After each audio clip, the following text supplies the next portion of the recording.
High বন্ধুরা, তোমরা কেমন আছো? আমি আবারও চলে এসেছি তোমার কাছে আরেকটি রেসিপি নিয়ে। রেসিপিটা হচ্ছে ট্যাংরা মাছের ঝাল। আমি ট্যাংরা মাছের ঝাল রান্না করার জন্য এখানে 4 পিস মাছ নিয়েছি।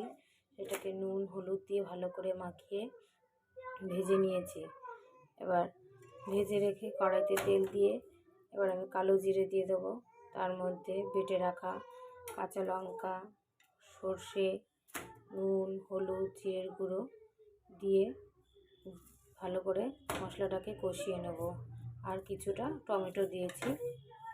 এবার এটা আমি ঝোলটা ভালো করে কষিয়ে নিয়েছি।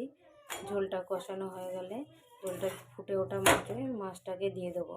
মাছটাকে দিয়ে এবার আমি ওপর থেকে ধনেপাতা ছড়িয়ে কিছুক্ষণের জন্য 1 থেকে 1.5 মিনিট কিছুক্ষণের জন্য হালকা ঢেকে রাখবো। আমার ট্যাংরা মাছের ঝালটা রেডি। ভালো লাগলে অবশ্যই জানিও।